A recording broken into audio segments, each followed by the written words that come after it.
Hello and welcome to today's episode of Get Into Flow. I am joined by author Jules Kuroda. Hello, Jules, welcome. Thank you so much, Sabrina. I'm thrilled to be here.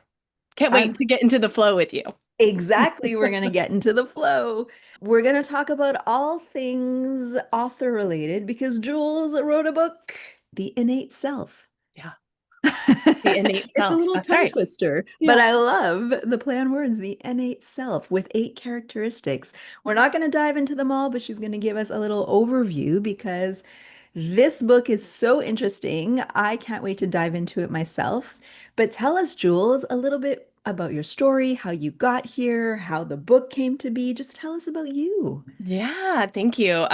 So the book, it was, the culmination, I would say, of like a lot of life moments for me in terms of the work I've done. So I talk a little bit about this in the book, but I kind of have had multiple chapters of my own career life, and my career has always been led by kind of like mission centricity, purpose driven thinking. And so I started out in kind of academia, had the chance to live internationally in Japan, which was a really great experience of what it feels like to not be in the majority and to be in the upside down of not understanding language and cultural differences. And it was such a great experience. And then came back and moved into nonprofit work.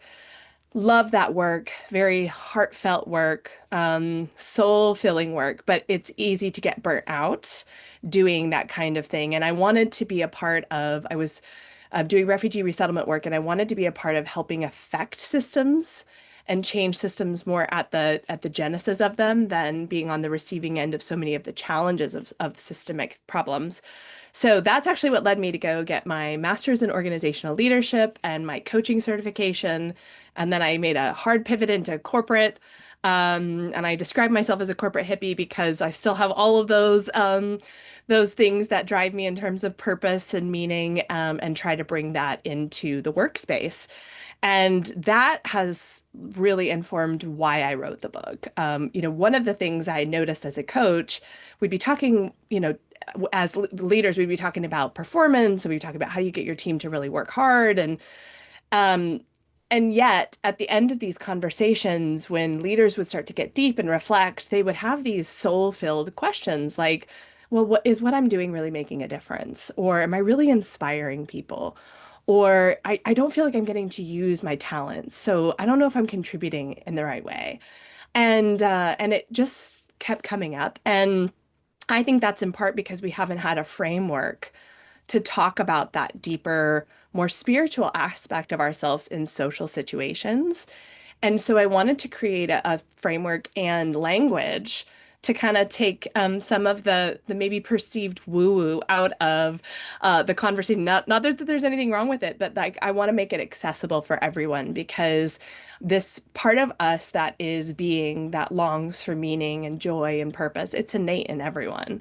And so, like, how can we understand that? How can we have more conversations about that in any space? It doesn't have to be just in a religious or a spiritual environment. It can be in any conversation. So that is what led me to write The Innate Self. Totally relatable because those questions that come up are the exact questions that I asked myself when I was in corporate. So the is what I'm doing really making a difference? How am I impacting the world? I feel like these are such important questions that we don't ask ourselves or we don't have the framework to be able to dive deeper and say like, is this what I should still be doing? And how can I help myself improve circumstances if I feel like there's something missing? And for me, the answer to that question was no, this industry no longer serves that purpose for you. So you need to leave and find something different. But I'm a firm believer in looking for yourself and looking within and seeing, is this job or opportunity, career, is it still working for you? And if not, how can we shift it? And maybe it's just the inner shift that needs to start to then shift the outer world. So I love that you were inspired by that, Jules, and that you created this framework that it's true, could maybe seem a little far-fetched for a corporate person who's very used to a certain type of language and approach, but to make it accessible for them, I think it's so helpful and so needed. And so I can't wait for everybody to read this book. But The innate self. We all have it innately. Can you tell us a little bit about how that inspired you? Yeah, for sure. Um, so the innate so it's capital N8, and that stands for our higher nature, and it has 8 characteristics. And it's also innate in everyone. And I love the kind of double entendre. I'm an English nerd, you got to forgive me for that. But what I think is so important about what you just said, like when we go to engage with a topic like this, I find that people are kind of in two camps if they don't know how to engage with it, if they Mhm. don't know how to like sit with their spiritual self. Is one, you have the kind of skeptics who don't think about themselves as spiritual. A lot of times those are highly analytical folks who just don't think like that. And so they don't know how to engage with it, but still feel all of the feelings and don't know. And so, like, how do we kind of create space, again, making it very accessible? And I find that, like, here are 8 things that you can look at, and they're super tangible, intuitive things. Like, the first thing is your character. Like, it's Mhm. something that we don't talk about so much socially, but it is something that is like throughout time we have wrestled with. What does it mean to have good character? What does it mean to have integrity? How important is that to you? What does it Mhm. mean to be honest, right? Like really thinking through your own personal kind of philosophy on life and who you want to be in this world. And that's a bedrock. That's a bedrock Mhm. of our higher nature. And so that's the one camp. And then the other camp are people who are like, oh my gosh, this is so overwhelming. Like, Right. this feels so esoteric. It feels so big to ask the big questions of like, what am I doing with my life? I don't know how to engage with that. And so let's bring it down a level. We don't have to start there. Let's start with like one piece of yourself. So, the second characteristic is contribution. And I find that this is so often in the corporate space where we'll kind of zone in and have a conversation because what contribution is really about, am I using my talents and my skills to impact people for good? And do I feel like I'm activated in my own purpose? And so that, and purpose in the little p, not in the big P, in like my everyday kind of way, am I getting to use the skills and gifts that I have? And that's a very tangible thing to start to think through. Like contribution can be in your career, but it can also be like, hey, how did you help someone today? Or did you get to use your creativity, right, to come up with some good ideas as a mom with your kid? Like, just little things that can help start to connect you with that part of self. So that's what the innate stands for. And one thing I'll say from life, and I've had the privilege of really getting to live a lot of different countries and work with people from over 50 countries. And when you work across so many different people, and I'm not telling you my age, but I lived and existed before the iPhone. So where we didn't have automatic translation apps that could just make human contact so easy, there are human ways of connecting that are not through language that remind us how similar we all are. Things like laughter, things like tears, right? We can feel each other's energy, whether or not we think about it or not, we experience it. And my work with doing refugee work really taught me so much because they, in that situation, didn't speak any English. I was teaching a pre-literate English class.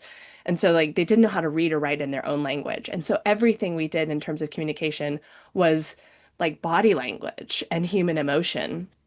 And it shows you how connected we all are because our innate self is both like individualistic and universal. It's something we all have. And it's like that shared thread of humanity that connects from my heart to yours if we can step into it. Mhm. Beautiful. So many important things just came up. The first is the purpose. I think the way that you were able to distinguish the big P from the little p, I think we all strive too hard in finding the big purpose in life that we forget or we miss out on the opportunities to see the little purposes along your day. So the things like, how did I help someone today? How did I, like, even just a stranger, did I smile at someone and make someone's day better? Right? There's those little things that I think if we can take the spotlight off only the big purpose and then allow ourselves to see those little wins that we have during the day, so important in terms of contribution. And I think that is a huge topic that you mentioned, for corporate. And again, I'll bring it back to my story. I think that was the missing piece for me of like, how am I contributing to the world?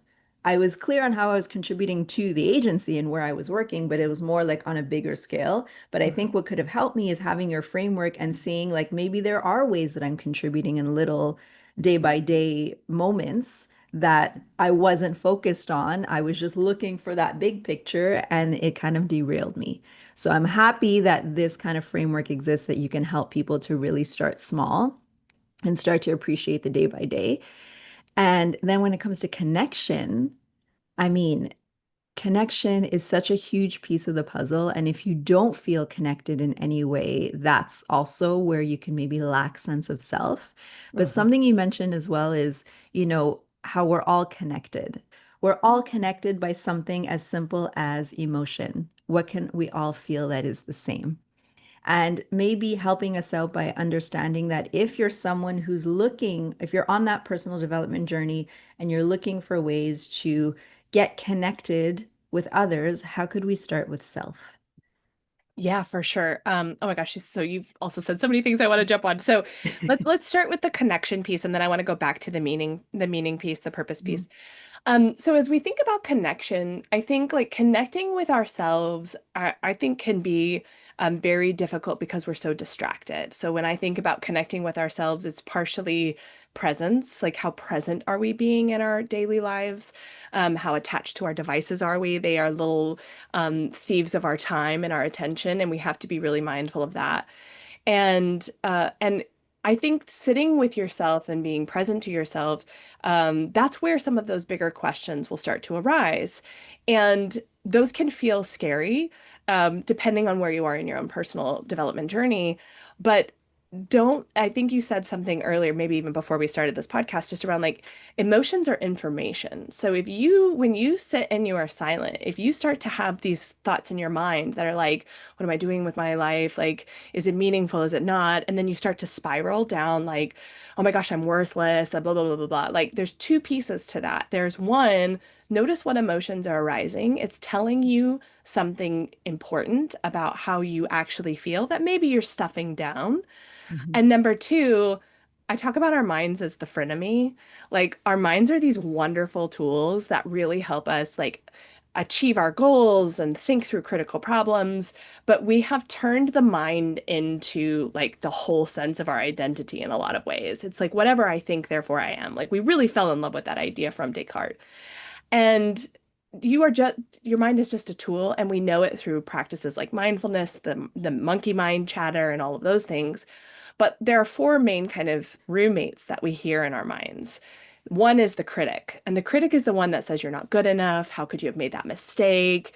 So if you're really hard on yourself, your critic is probably overtaking your mental narrative. The second is the doubter. Oh, I don't know if I can. I don't know if I'm ready.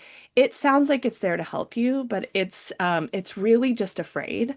And so like noticing the emotion that comes with that voice is, I think, really powerful.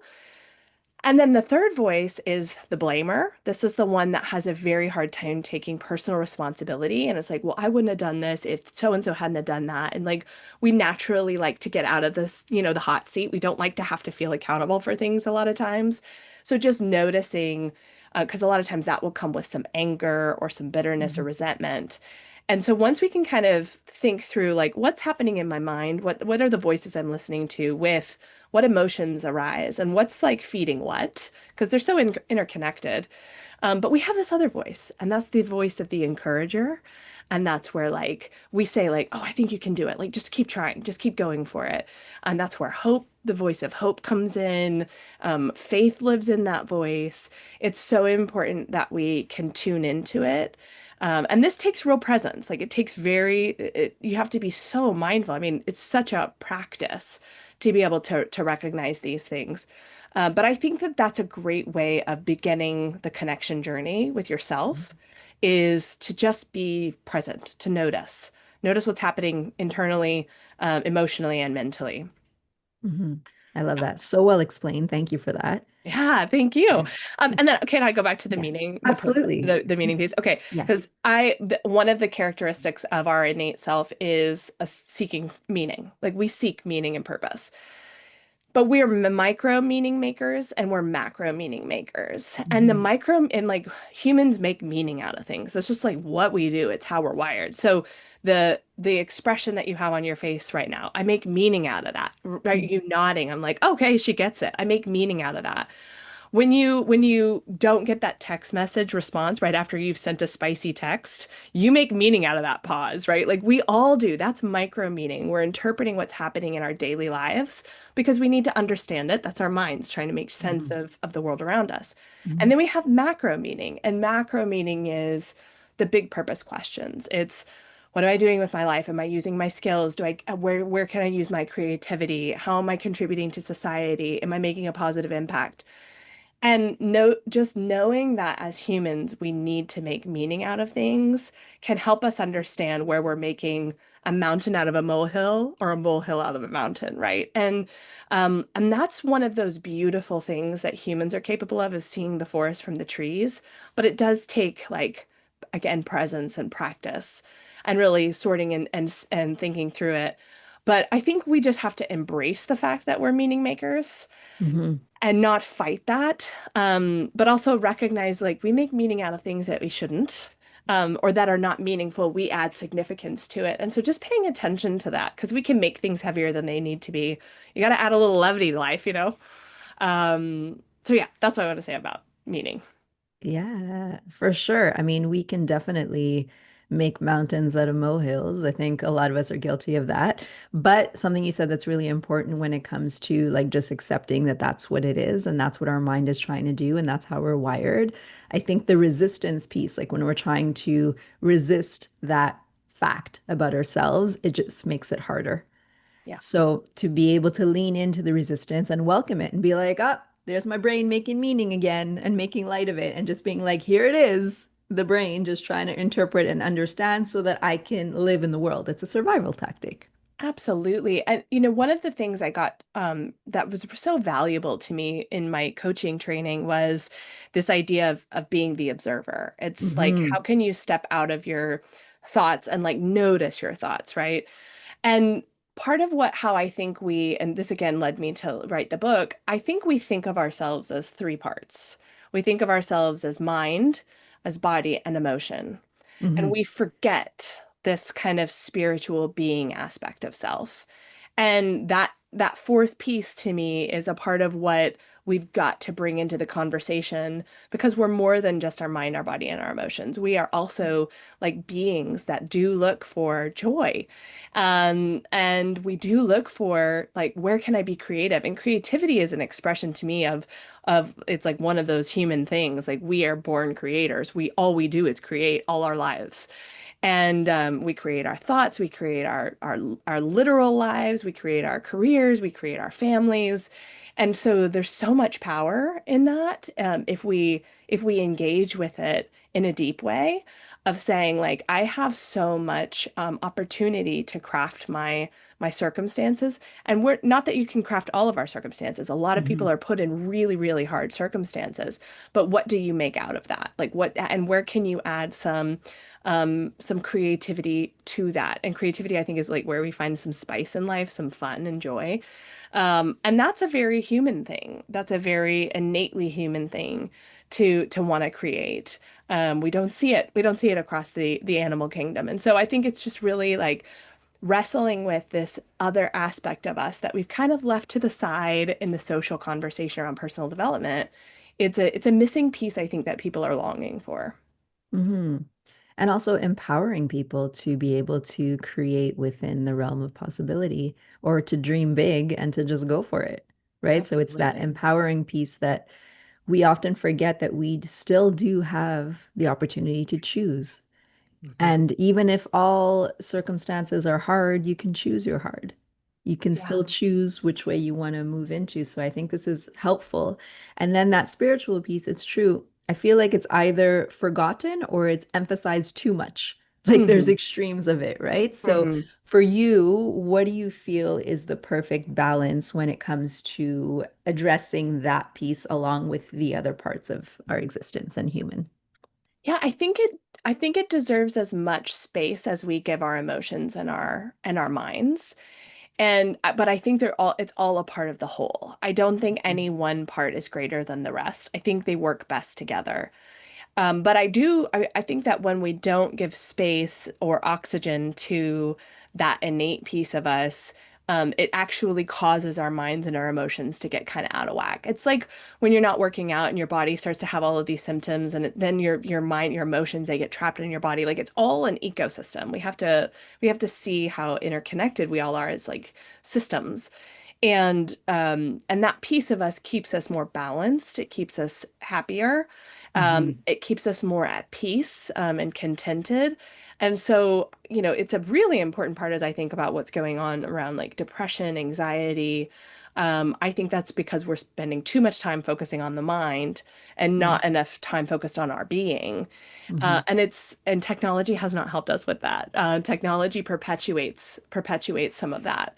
And again, kind of we have to be really careful that it doesn't rob us of our own presence. Hmm. And I notice it so intently when I travel. I travel quite a bit for work and things, and like you will not walk through. I was sitting at an airport the other day. I was looking around, and I was in a lobby of probably 100 people. There wasn't a single person, woman, man, or child, that was not on a device. And I just thought, like, actually, that until an 85-year-old grandpa walked in and he sat down and he did not have a device, but he was watching TV. So it was just like we're so tethered to that. And so when we talk about connection and we wonder why we maybe don't feel so connected to people, if you struggle with that, and people have their communities, but like the macro environment of connection is, I think, is suffering a bit right now. And I think that's in part because we're not spending our presence in connecting. We spend our presence, you know, on our phones and in our own worlds. So we just have to watch that. So I think it deserves as much space, but it's a part of who we are holistically. Hmm. Absolutely. And brings me to just reflect on the past few weeks. I've mindfully, purposefully found myself sitting, doing nothing, like not having my device, not Mhm. having a book, not having anything, and just like sitting for a few minutes. It doesn't have to be an hour, but like just a few minutes and just sitting there. Is it hard for you? It used to be, but I will say that it's becoming easier. Why? Because I've accepted it. In the past, I would say, oh, I'm doing nothing. I got to do something, right? That like need to have to always be doing something and then reaching for my phone because it's the easiest thing and then doom scrolling, right? So it's Mhm. that I feel like we have to get out of that mind frame or that need to always be productive and always be busy and always be 100%. attached, looking, searching for something and the ability to just sit with yourself and have a moment to just not think, not even think. Because that's the next point, right? Like we got to get out of our minds and just be there and be like, okay, here I am, present. Yes, it feels so unfamiliar when you haven't done it in a while. Yeah. You know, the thing I think that like to me is the easiest way to start to do that is nature. Like I Yes. think nature is such a beautiful conduit towards presence, to just being. And I was leading an executive offsite the other day, and I made the executive team look at the stars. We did stargazing together. And it was fascinating because like everybody was like literally laying down on a yoga mat looking up at the stars. And just the presence that was like you could feel the palpable presence. Like Hmm. everybody was tuned into something. And when we kind of debriefed that, one of the things we talked about is wow, like when you tune into nature, in this example, looking at the stars, it immediately gives you perspective on your life. Yeah. So the thoughts come to you instead of you thinking, you know, on the Mm. hamster wheel of thought. Yeah, absolutely. And that gives us such like perspective in our life, and that's the beauty of presence to me. And so I think Yes. we feel it when we do it, when we see the value in it. But it's just a hard practice we have to like really be mindful about. Yeah. And it is a practice. So you need to do it consistently, repeat it, practice it to be able to then feel comfortable and have it be a little more familiar. But what you mentioned about the thoughts, I love the distinction of thoughts versus thinking. Like thoughts are just there, they appear. But then when we hold on to them and bring meaning to them, like you were saying earlier, that's the thinking piece, and that's what gets us out of control. That's where we spiral. That's where we self-sabotage. That's where we find suffering, right? So I feel like the thinking piece, because again, we always feel like we need to bring meaning or we need to find solutions or there's so much need that Mhm. the thinking is then like, okay, let me help you out. The brain's just trying to help. Like, let me It help, let me is. figure it out. No, and I think that's such an important thing. Like as I've worked with people in coaching, and I'm sure you do this as well, it's like when you start to notice what the thinking is there for, like Mhm. it's so always there to help us. I mean, we Yeah. don't have the critic in our mind just to be a jerk, right? We have it there to Right. try to protect us, like from making mistakes maybe we've made in the past. Right. It's trying to do something good, but that's the slippery slope. Like we have to watch whether or not it's actually doing that thing or it's just a runaway train in our head, and that we actually exist outside of those thoughts, and that Yes. is the power of kind of like the holistic observer. Um, but it takes practice to even see that. So Oh, yeah. Oh, yeah. And sometimes even if you do see it, then it's like, okay, how do I start changing it? Or how do I start, addressing it in a way that works better for me? totally, Because yes, the thinking is there and it's there to protect us. And then it's like, okay, but maybe it's not doing so in the most effective way. So how do I change that? Or how do I make it work in a way that's a little more effective or in line with what I'm searching for? for But sure. yes.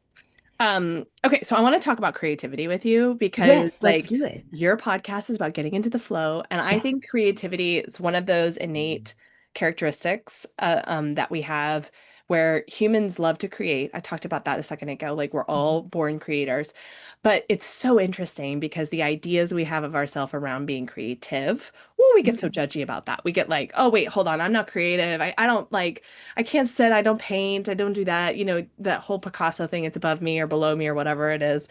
And I think we have like really narrowed in the definition of creativity in a very inflexible, unhelpful way.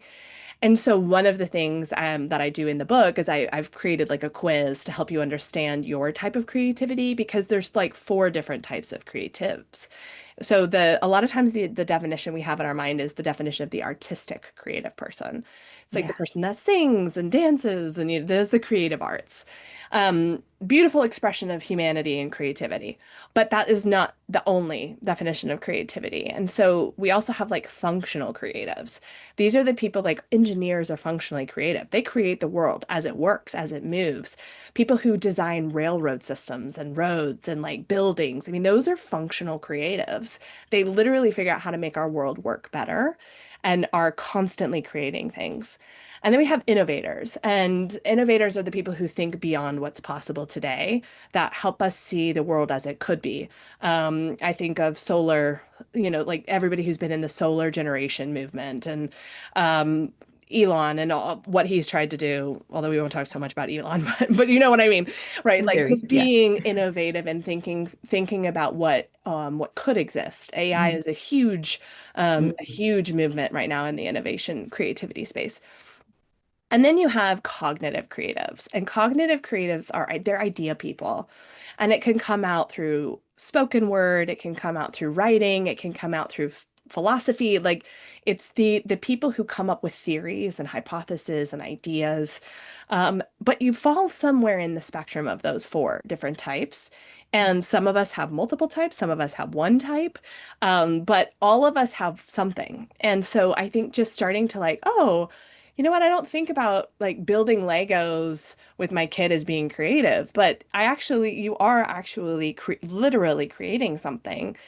And I think this is like when you start to tap into that creativity, there's some playfulness there if we shut down the critic, and just allow ourselves to do it. But it's also, I think, where we experience the greatest state of flow, of like just you lose sense of time. You're like totally like and that is pure presence to me. And Mhm. so I just think creativity to me is like one of the juicy ones. I just like love it so because I also think it's where we naturally want to be, but Yeah. sometimes we hold ourselves back from. In part because we can be a little narrowing in our definition. We don't give ourselves a lot of license to play Yeah. as we get older. I love that perspective. And yes, it's true. As we get older, things get so serious. and we don't give ourselves permission to just have fun and play. But looking at it in this way and having the different types of creatives, I love that approach. And even just thinking, you don't have to label yourself, but you can just allow yourself to be creative in the way that inspires you. Absolutely. I just mentioned I did an offsite and I brought in an artistic creative, really, really cool guy who does major art for, like he's literally doing like paintings right now for Scotland, Parliament and museums and things. And so a capital A artist. And but when just spending time with him, what I noticed was he was so full of life and so full of stories. And like Mhm. time wasn't, we were never talking about time or like, oh, I have to hurry or how are we doing on time? It was like, no, the world is our playground. Let's enjoy it. It felt luxurious to me. Love that. Which just going back to what you said earlier about the productivity, like I fall trapped to this all of the time. Like, how productive Mhm. am I being? Like, am I getting what I need to get accomplished within this time frame? I'm a master juggler, and I'm always trying to do too much in too little time. And like notice, like I think we're kind of programmed that way in a lot of ways in the West, that productivity kind of mindset. But stepping out of that and being present with someone who just felt so embodied in creativity, oh, it was like a fresh breath of air. I mean, it really was. It Imagine. felt Yeah. so expansive, and it made me feel like, oh my gosh, I need to channel this more. Like I need to Yes. be in the presence of people doing their art, and wow, what interesting lives they lead. It's just it's very inspiring. Absolutely, yes. So, for those listening who are inspired by your story of being inspired, and me too, I'm inspired, let's discuss maybe like where can we start? Where can we start to see, to become present, to lose track of time, to get in that flow state, to really just be in that embodied self of discovery, of playfulness, of joy? Where do we start? Yeah. Um, so I think it probably depends on where you are on your level of like, eek, this sounds really hard to, oh my gosh, I'm ready to do that. Yeah. Like, so if you're sitting on the spectrum of like, oh my gosh, that sounds really tough. I think I would go crazy or I can't handle unstructured time. I think Mhm. you start with noticing what emotions rise up, what judgments you have, like what is the roommate that's kind of driving the internal narrative. And can you turn that down? Can you turn the Mm. internal critic down? And we have to do that through engaging in a conversation. Like I find that having a conversation with your critic to say, I know you're here to try to protect me. I know you don't want me to look like an idiot. But that's not what we're trying to do right now. Right now, Yeah. I need some spaciousness. Like we are in control. And so that can actually help us create permission to do what we're Mhm. talking about. For those who are like, yes, I'm ready, sign me up. I like to, and I do this in my coaching practice as well, like set up some play dates, just you. Like go take yourself on a date. And what I mean by that is like be whimsical. It's like what carve out for yourself. And I'm a mom, I've got a full-time job, I am an author on the side. I know what the time crunch is. And yet I can find 2, 3 hours to carve out. Yeah. And if you just allow yourself like to follow your whimsy, some juicy stuff comes up. Like I think, some days that would look like for me going to Barnes and Nobles and just having a cup of coffee and sitting and scribbling and writing and just letting myself. Another time it might be going to the beach if I'm Mhm. close to the ocean or going to the mountains if I'm close to the mountains, taking a Mhm. walk in nature and just enjoying. But I think it starts with permission. Yeah. And I think noticing where you and find some place to play. Noticing where you feel some capacity to play. That could be through some artistic endeavor. It could be through spending some time in nature. But giving yourself permission to not be productive, to just be, is like it's a huge thing. It's a huge thing I think we have to start with. That alone is a huge shift, definitely. And I love Yeah. what you said, follow your whimsy. I love it. Yeah. Follow your whimsy. Just like let Oh, it guide you. Oh, for sure. I just watched, we just rewatched, this is like a little tangential, but we just re watched Alice in Wonderland with my kid. And like, oh my gosh, I don't think I've seen that movie in like 20 years. And it is just pure whimsy. It's all it Yes. is pure whimsy. And, and I thought, wow, who, like, such a crazy movie. And also, It has been famous for so long, and it is such a good like reminder, I think, to, what is the little white rabbit? What's the thing you want to follow? That just opens up your world Yes. in one tiny little way. It's a tiny little Mhm. door she walks through, but there's something there. There's something there, I think, that we just have to reconnect with that like childlike curiosity. Agreed. Absolutely. And I love the idea of just the permission to allow yourself to explore whatever feels good to you, Hmm. right? To be childlike again, like, because as I mentioned, we get older, everything gets serious. So Absolutely. if you can allow yourself just a moment or two of playfulness, of not taking life too seriously, I think that balance is so important. Absolutely. And one way to do it, like, this is what I do for people who are more skeptical, is like go at something that you're really bad at. You can't take yourself seriously. Like, if you're a terrible painter, go make yourself paint.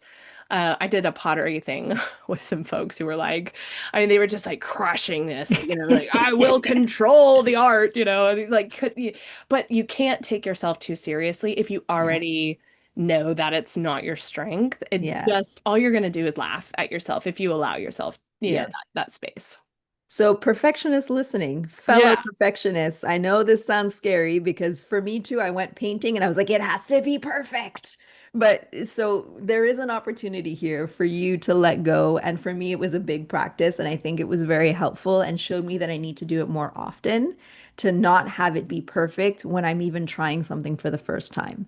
I think that's the lesson there, right? Like, yes, I used to paint when I was a kid. I haven't done so in so many years, but getting back to it, there were so many expectations or even Yes. trying.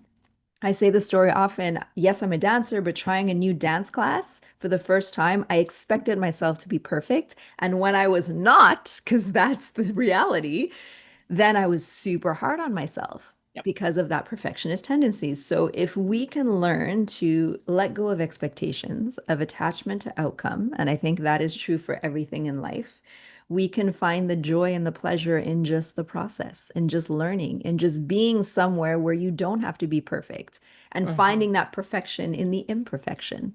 Hmm. And there's Hmm. magic there if we There is allow it. magic there. Absolutely. I Yes. love that. So, Jules, your book, Yes. let's give a major takeaway. What is the main thing that you want people to take away from reading your book?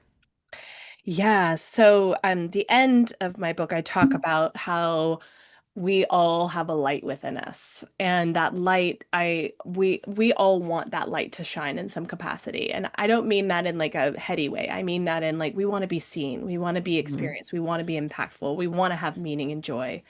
And so let your light out and feed that light. And I think it's such an important, I feel so like compelled by this right now. And, it's kind of a crazy social time for us, and what's going on in the world. And I think like if we can all tap into the goodness in us, the kindness in us, the generosity in us, that it will just make the world a better place bit by Mhm. bit. And I think we could just start but we have to connect to that light in ourselves Yeah. and not hide it, not be afraid. I think that perfection thing you said is so important. I think a lot of times we hide our light because we're afraid of doing it wrong or we're afraid Yeah. of being seen and misunderstood. And I think we just have to like let some of that go. Those are games the mind plays. Those are not, don't let that hinder your being and who you really are deep inside. And so that's my hope. I'm like, if we could all just let out a little bit more of our light, a little bit more of our goodness, I Mhm. think the world would be just such a better place. I agree. And I that's know my it's hope very as well. kumbaya of me, but that I is love it. I love it. We need it. I agree. Yes. to bring a little levity to it. I'll say this. I was Mhm. having a conversation with a friend the other day and I was like, okay, but like seriously, who watched Harry Potter and like was like, go Voldemort? I mean, anybody? No? Anybody? I don't think so. Like everybody automatically roots for the good guy, roots for the Yeah. light. Yeah. And I think like that again, that's an innate thing. That's a human innate thing. We want the good to win. We The do. good only wins if we stand up for it. And so I just think there's just something so powerful about that. But yes, it's the be the change in the world, Yeah. be the change you want to see. Yes, absolutely. But that was so powerful what you just said. Yes. Thank you, Jules. My What a pleasure. pleasure. Yay! So, where can we find your book? Tell everybody. Yeah, so you can find my book on Amazon, The Innate Self, spelled N8. Um, and you can find me, I have a website, innateself.com, and then I'm on Instagram, barely, but sometimes, as Innate Coach. Amazing. And are you taking coaching clients or is that something that you I do more for do. I corporate? do Okay. take coaching clients, yes. Wonderful. Okay, so I'll have Yeah, all the info in the show notes, everyone. Reach out to Jules, connect with her, get her book, show it again. There it is, The Innate Self. thanks. Yay! Thank you And it so much, says, Sabrina, for having oh, me on. I so appreciate it. It's been a lovely conversation too. absolutely. Thanks for joining and for the book.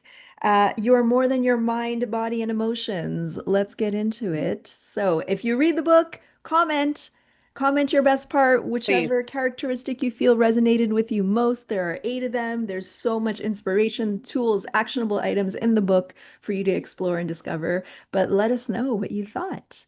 And thank you again, Jules. thank you.